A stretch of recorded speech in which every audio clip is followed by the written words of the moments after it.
docteur Aline Blondin Diop, qui est praticien à l'hôpital Pitié-Salpêtrière et qui a un projet aussi au Sénégal sur la formation dans le domaine de la santé et un hôpital même, voilà, dans le secteur de Diamniadio même.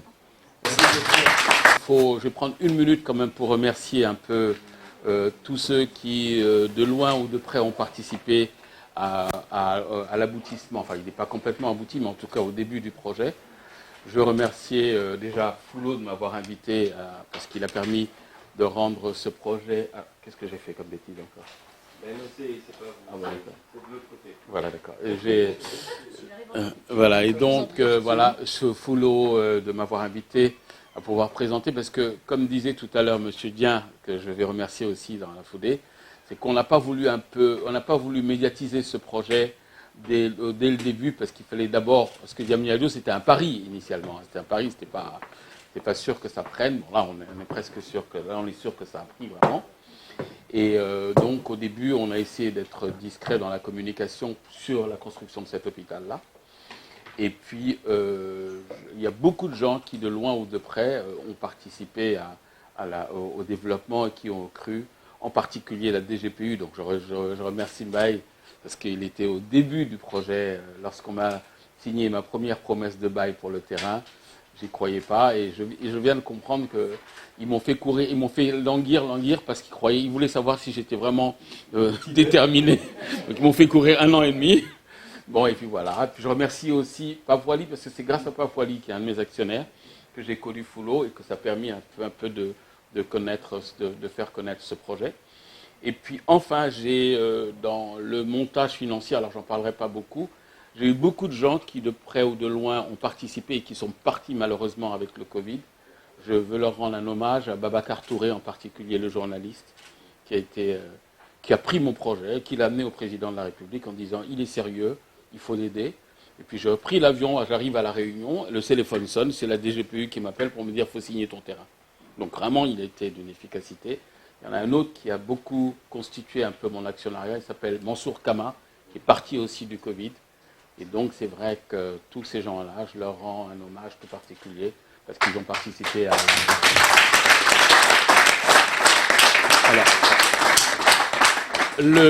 Alors le projet, alors l'idée du projet, c'est comme vous savez, le Sénégal, c'est un pays qui est un peu intermédiaire parce qu'on a une grande histoire médicale, parce qu'on a la première des facultés de médecine d'Afrique de l'Ouest, ou on ne pas dire d'Afrique. On a une grande tradition de professeurs, parce que moi je suis intervenu au Tchad, il y avait juste une faculté de médecine qui formait les médecins généralistes. J'ai jamais connu effectivement le Sénégal où avec un problème de professeur, on forme des professeurs de toutes les spécialités. Et donc c'est clairement, ça nous donne une longueur d'avance effectivement dans le domaine de la médecine. Donc on a de très bons médecins et de très bons praticiens. C'est ce qui nous permet effectivement de pouvoir envisager de monter des projets. Alors moi, évidemment, ma carrière individuellement, je ne vais pas en parler, mais j'aurais pu continuer tranquillement à la Pitié, et puis voilà, où j'avais de très bonnes conditions. Mais effectivement, j'ai rencontré des gens, quand je suis allé au Tchad, qui ont monté des projets privés d'utilité publique, c'est-à-dire que le président tchadien donnait le terrain, donnait l'argent pour la construction, donnait l'argent pour l'équipement et donnait l'argent pour la gestion. 32 milliards pour un hôpital. Et en revanche, la gestion était privée. Les investissements étaient publics. Et donc, ça m'a un peu donné l'idée. Alors moi, j'ai demandé au Sénégal, qu'est-ce que vous pouvez faire? Ils m'ont donné un terrain. Et puis, ils ont mis un certain nombre de participants qui sont des actionnaires, qui sont institutionnels, qui ont participé. Voilà, bon, peu importe le montage financier. Toujours est-il que s'il s'agissait de répondre à trois problématiques, la première, c'est que moi qui étais à la Pitié, je voyais chaque année au moins 30 millions d'euros, 20 millions d'euros qui venaient de tous les Africains, et parce que tous les Africains de Paris, enfin ceux qui savent ici me connaissent, passaient un peu par mois pour rentrer à la Pitié, et donc c'est vrai que je voyais 300 000 euros, 400 000 euros, 200 000 euros, des sommes qui rentraient dans la paix. Donc ils étaient, évidemment, j'avais une position privilégiée parce qu'ils pensaient que c'était moi qui faisais rentrer cet argent dans l'hôpital. Mais au bout d'un moment, je me suis dit, c'est quand même incroyable qu'on puisse pas... Surtout qu'il y en a beaucoup qui allaient à l'hôpital américain, et on ne savait pas ce que gagnait l'hôpital américain. C'était mais 2 ou 3 fois plus que l'assistance publique des hôpitaux de Paris. Ça, c'était la première chose. La deuxième, c'est que quand je suis allé sur l'île de la Réunion, où j'étais chef de service, j'ai vu que c'était une petite île, que c'était la France, mais c'était la France un peu ultramarine, et qu'il y avait la possibilité de monter des établissements de santé qui tenaient, et puis avec des compétences locales, quoi. Et puis, après, je me suis dit, écoute, tu ne vas pas t'embêter à rester à la Pitié jusqu'à 65 ans. Donc, l'idée de privé d'utilité publique, plus effectivement ce que j'avais vu dans différents endroits, je me suis dit, on va essayer de reproduire ça au Sénégal. Et je dois vous dire que j'étais un peu surpris parce que de la réactivité du président Macky, parce que tout de suite, il a dit, il nous faut quelque chose sur Diamniadio. Bon, voilà. Ah, super. Ah, super. Ben, merci. Voilà. Donc, une fois qu'on a dit ça, donc on a décidé de monter cet hôpital privé. Et alors, on a eu des petits problèmes pour le montage financier. En revanche, c'est pour ça que vous allez comprendre la présentation et les étapes qu'on a suivies, c'est qu'on a dû commencer par la dialyse. D'abord parce qu'il y avait un gros problème de dialyse, c'est-à-dire qu'on a, pour notre projet, on a essayé un peu de faire les choses de façon très structurée et organisée. Donc, on a fait une étude de marché et on s'est rendu compte qu'il y avait 7800 personnes qui avaient besoin d'être dialysées. Et dialysé, alors pour rapidement, c'est des gens dont les reins ne fonctionnent plus. Le rein, c'est l'organe qui permet de filtrer le sang pour que tout ce qui est impur soit éliminé par les urines. Et quand ça ne fonctionne pas, les toxicités vont dans le sang. Et quand ça va dans le sang, on meurt au bout de 72 heures. Donc c'est vrai qu'il y a des gens qui ont besoin, pour des raisons diverses et variées, beaucoup de Sénégalais sont touchés par cette insuffisance rénale. Et la réponse, jusqu'à ce qu'il y ait la greffe de rein, ça reste la dialyse. Donc on a dit qu'on va commencer par une unité de dialyse, c'est pour ça que je vais commencer par ça. Et puis le montage financier était beaucoup plus facile pour l'unité de dialyse. Et ensuite, on a décidé effectivement de poursuivre par l'hôpital privé de Diamniadio. Donc je vais commencer tout de suite là, par le... Voilà, non, c'est bon, ça t'inquiète pas. Alors c'est... Voilà. Donc c'est un hôpital. Donc Diamniadio, c'est au Sénégal. C'est un plateau technique médico-chirurgical et obstétrique. Ça s'appelle un MCO, médecine chirurgie obstétrique. Donc c'est privé d'utilité publique. Alors c'est un concept qui n'existe pas au Sénégal, mais pour moi, ça a une grande signification. Et ça va donner, alors clairement, ça va être un plateau technique qui va être de niveau un peu, sur ceux qui connaissent la classification des établissements de santé au Sénégal, ça va être un niveau 3-4. Parce qu'on n'a pas de réanimation, on a une unité de soins continus. En revanche, on n'a pas encore la réanimation, parce que la réanimation nécessite effectivement un certain nombre de compétences et puis un plateau technique environnemental qu'on n'a pas encore sur Diamniadio. Cela dit, on ira probablement sur la réanimation par la suite. Alors, en fait, au moment où on faisait ces diapos, donc c'était au moment où on commençait à évaluer le nombre de gens, c'était en 2017, on pensait 25 000 personnes qui allaient être consultées. Mais en fait, en refaisant l'étude de la population, qui est maintenant de 17 millions au Sénégal, plus la sous-région, en fait, il y a 94 000 personnes qu'on attend dans l'année, en fait. Voilà. Voilà. Donc, alors, le Sénégal, voilà, c'est à l'ouest de... Voilà, bon, ça, vous le connaissez. C'est une... bon, alors, ça a correspondu... pourquoi Diamniadio a dû être possible? C'est parce que ça a correspondu, si vous voulez, à une demande du président de la République qui voulait faire du Sénégal un hub de santé basé essentiellement sur Diamniadio. Donc, c'est tombé pile avec ce qu'on voulait faire. Ensuite, dans l'évaluation qu'on a faite, on s'est rendu compte que entre Dakar, Touba, Saly, Portudal, et puis effectivement un certain nombre de gens de la sous-région, il y a à peu près 2 500 000 personnes sur les 17 millions de Sénégalais qui sont solvables, c'est-à-dire qui peuvent payer une consultation, une hospitalisation, un suivi. Donc c'est vrai que c'est important de savoir. Donc c'est un peu, ça veut dire qu'il y en a 15 millions qui ne le sont pas ou qui le sont moins. Hein. Donc ça dépend, est-ce que c'est le verre qui est plein ou c'est le verre qui est vide, mais en tout cas, voilà. Ensuite, on s'est rendu compte qu'il y avait une carence en lits et qu'il y avait de gros besoins en lits et que nous, on était couverts. Ça, c'était en 2019 que 1200 lits et il n'y en avait que 820 qui étaient actuellement disponibles. Maintenant, les besoins ont augmenté puisque la population a cru. D'accord ? Et par ailleurs, on s'est rendu compte que les établissements privés au Sénégal, enfin, établissements privés dignes de ce nom, parce que c'est vrai qu'il y a beaucoup de maisons qui sont transformées en des cliniques, en des plateaux médicaux. C'est vrai que ça correspond à des établissements de santé privés, mais en réalité, comme structure clinique privée, avec ce qu'on appelle le service de soins, qui s'intègre dans l'ensemble des services de soins de la population par jour, il y en avait pas beaucoup. Donc on rentrait dans une offre qui était nécessaire. Ensuite, on a étudié sur le plan économique qu'est-ce qu'il y avait comme bénéfice et comme avantage. D'abord, le projet de Diamniadio va nous permettre de décentraliser des structures de santé et de réduire les évacuations sanitaires. Ça, c'est le premier point. Le deuxième, c'est que, évidemment, comme tout projet de santé, son objectif principal, pour ne pas dire son but, c'est de réduire effectivement la mortalité. Donc ça, c'est important. Ensuite, on avait comme souci de positionner le Sénégal, parce que moi, je suis assez convaincu que, en étant panafricaniste, qu'il doit y avoir des pôles en Afrique de l'Ouest, avec des pôles d'excellence. Il doit y avoir le Sénégal pour la santé, l'or pour le Mali. C'est comme ça que je vois un peu le développement du continent.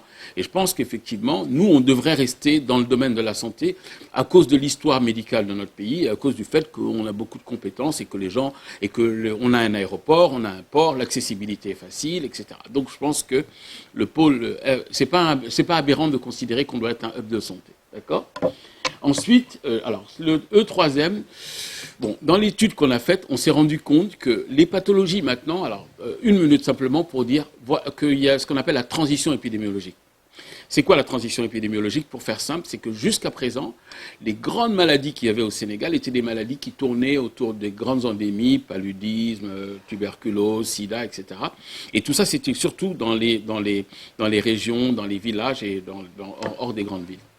Ce qui s'est passé, c'est qu'avec ce qu'on appelle l'exode rural, pour ceux qui ne savent pas ce que c'est, c'est-à-dire les paysans viennent pendant la période de soudure dans les grandes villes, on s'est rendu compte que les villes sont devenues maintenant c'est des endroits où il y a des bidonvilles qui se sont construits autour des grandes villes, et que parfois les bidonvilles sont beaucoup plus nombreux en termes de population que les villes mêmes. Si bien que les pathologies ne sont plus les grandes endémies, ça devient des pathologies des grandes villes.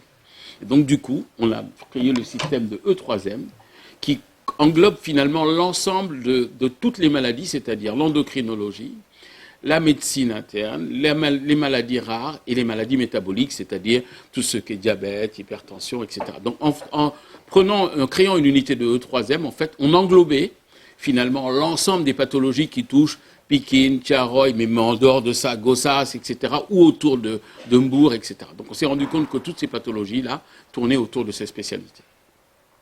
L'autre chose qu'on a essayé de voir, c'est que finalement, ce projet, en étant à Diamniadio, allait être générateur d'emplois, à peu près 160 emplois directs. Mais pendant, par exemple, là, on vient de commencer la construction. On vient de commencer la construction, ça va générer beaucoup plus de gens qui vont travailler sur le chantier. Et puis, on voulait leur faire le premier centre privé d'utilité publique. J'y reviendrai tout à l'heure s'il y a des questions là-dessus. D'accord ? Donc, c'est construit sur 8000 m² à peu près. D'accord ? Avec la base qui est sur 4000 mètres, ensuite 3000, 2000, puis 1000, en fait, voilà, à peu près. Il est situé, alors attends, comment je fais pour avoir le pointeur? Voilà, il est situé ici, à côté de Arana. Donc ça, c'est grâce à Mbaïdja.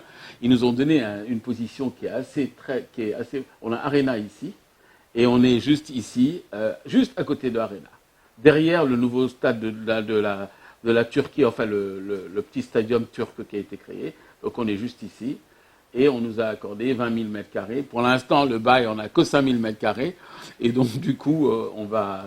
Mais comme on a commencé les travaux, alors oui, la DGPU nous a imposé de commencer pour nous donner le reste de l'assiette foncière. Donc, j'ai été obligé j'ai commencé. Et donc, dès que je rentre à Dakar, j'exige la suite. Voilà. Ensuite, voilà, donc voilà le terrain. Donc ça, c'est vrai que... Ça nous a beaucoup aidé d'avoir ce terrain-là parce que c'était le début du projet. OK.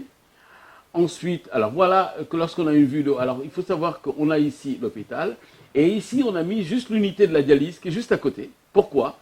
Parce que la dialyse, il y a un turnover très important. Donc en fait, les ambulances vont rentrer, déposer les patients, reprendre ceux qui sont confinés dans la dialyse, repasser, ressortir de l'hôpital, ainsi de suite. Donc on a un peu séparé, alors que le grand bâtiment, en réalité, qui est l'hôpital avec la médecine, la chirurgie, les urgences, l'anesthésie, etc., sont situés ici. Et derrière, on a mis un pôle pour les familles, parce on cible la sous-région, tout ce qui est Mauritanie, Mali, Guinée-Bissau, Guinée-Conakry, etc. Et ici, ça tous mes collègues, parce qu'effectivement, c'est un hôpital où j'ai à peu près une quinzaine de médecins qui viendront de France, du Maroc, d'autres pays africains, une quinzaine de médecins sénégalais, et puis on est 47 médecins, et puis d'autres médecins qui viendront d'autres pays, à peu près. OK ? Donc, voilà. Ensuite, ça, c'est une autre vue de l'hôpital, avec la dialyse qui est située derrière. C'est par là que les gens vont passer au niveau de la dialyse. Ici, il y a les logements. Alors, il y a aussi des logements pour le directeur médical, directeur administratif et financier, d'accord? Et alors la phase 1 du projet. Alors au début, alors, le projet, sans rentrer dans les aspects financiers, parce que moi, d'habitude, quand je fais cette présentation, j'ai le bureau de structuration de financement qui est à côté de moi et qui parle. Je ne vais pas parler de financement. Nous, on a pris l'option que ce n'est pas moi qui vais diriger l'hôpital. Je ne sais pas gérer un hôpital. Je vais être directeur médical et je vais m'occuper que de volet médical. Je ne peux pas gérer, je ne sais pas gérer. Voilà, donc les finances, ce sera quelqu'un d'autre. Bouffoulot peut-être, ou bien, mais voilà, mais je ne veux pas m'occuper de l'aspect de la gestion. J'ai fait une formation un peu pour gérer, savoir comment on lit un tableau, comment on lit un compte, etc. Mais je suis médecin d'abord, et je veux le rester. Voilà. Voilà. Donc, du coup, on a commencé par l'unité de dialyse, qui est là, qui va être juste à côté. Et effectivement, on a commencé effectivement les travaux le 2 décembre. Dès qu'on a eu le premier financement, hop, on a commencé tout de suite.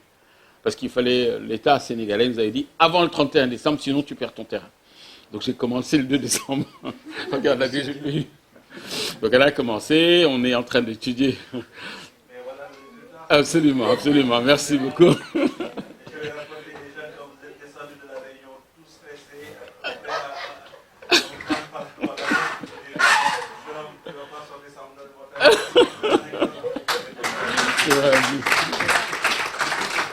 Donc voilà, donc on a commencé par la dialyse. La dialyse, donc il y a 20 postes de dialyse par lesquels on va commencer d'abord.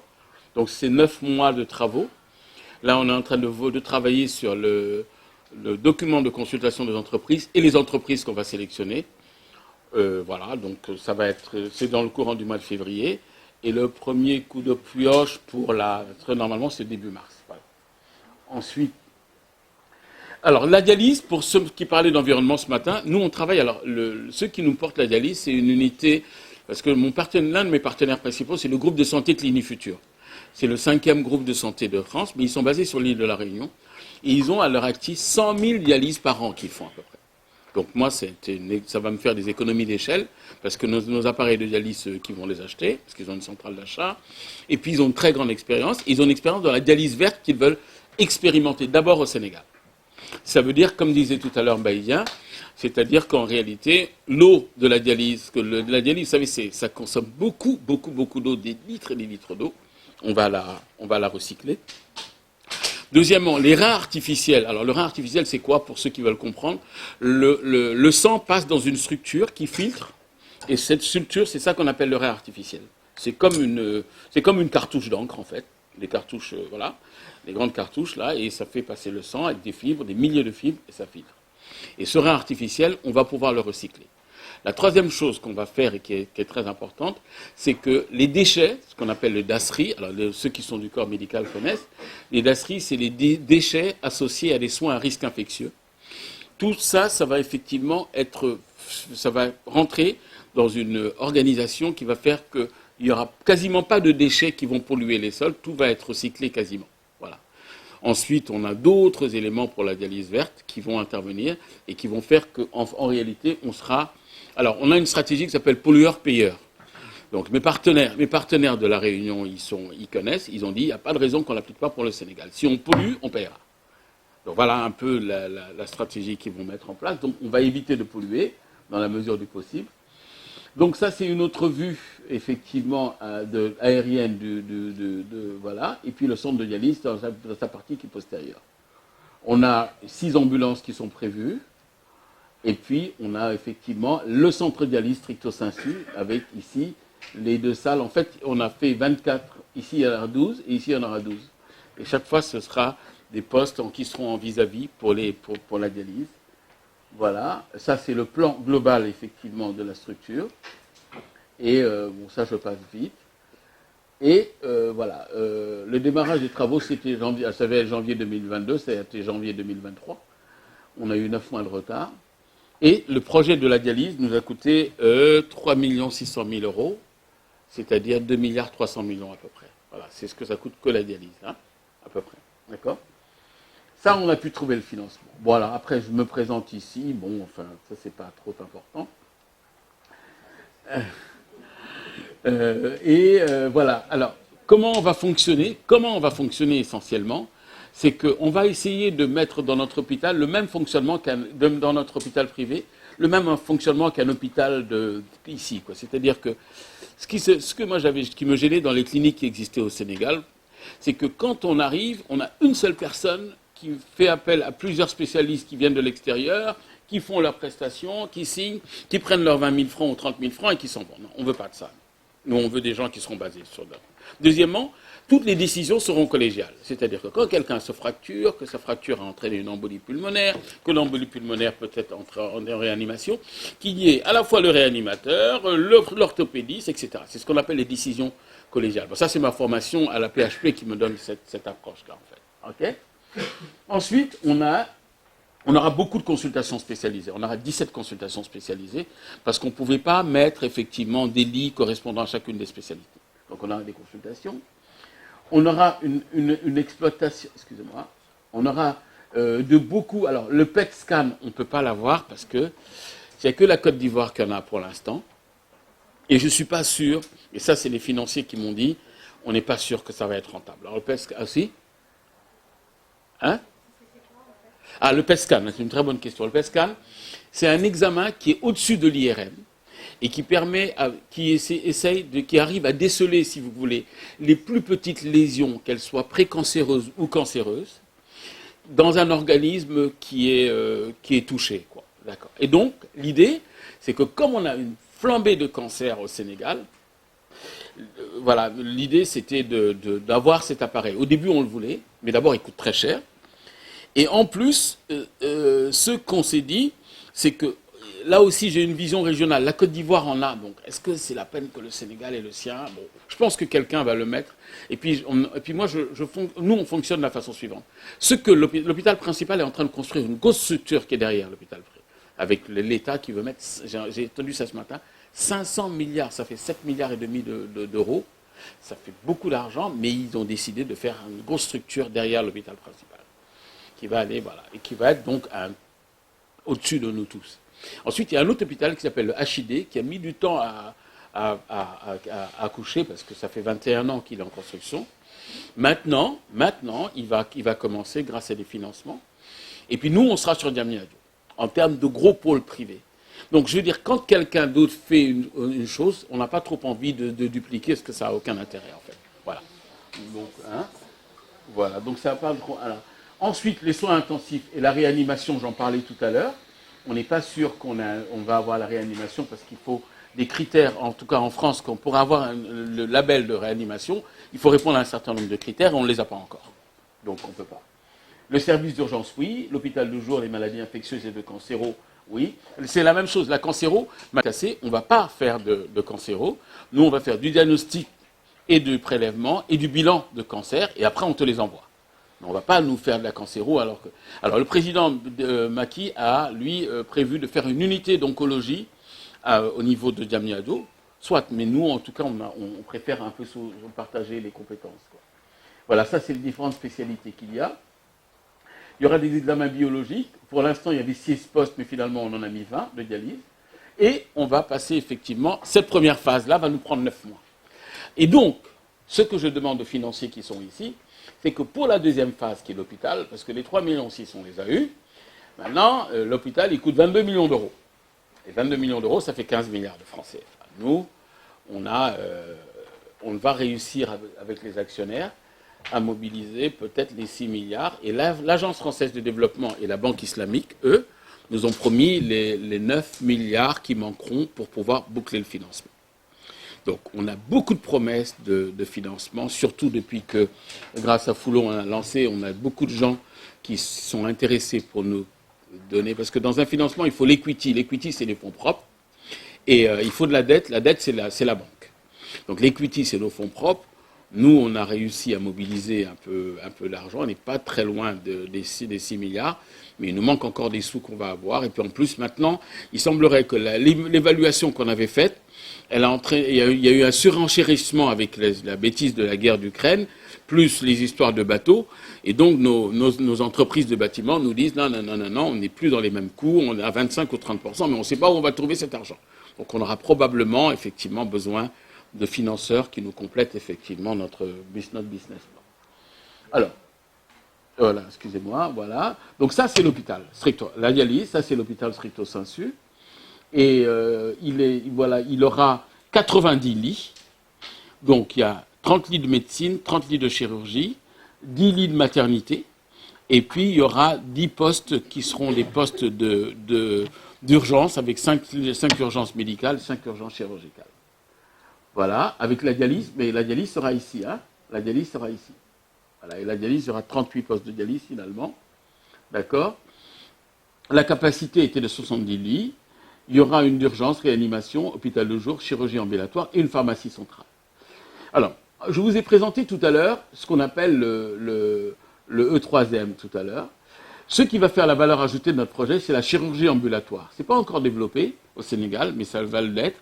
C'est-à-dire qu'on ne garde pas les gens en hospitalisation, on les garde 24 à 48 heures, maximum à 48 heures, et ensuite on les libère avec un accompagnement pour éviter ce qu'on appelle les infections nosocomiales, c'est-à-dire les infections acquises à l'hôpital et dont on sait que très souvent elles sont responsables, elles sont grevées de mortalité importante. D'accord ?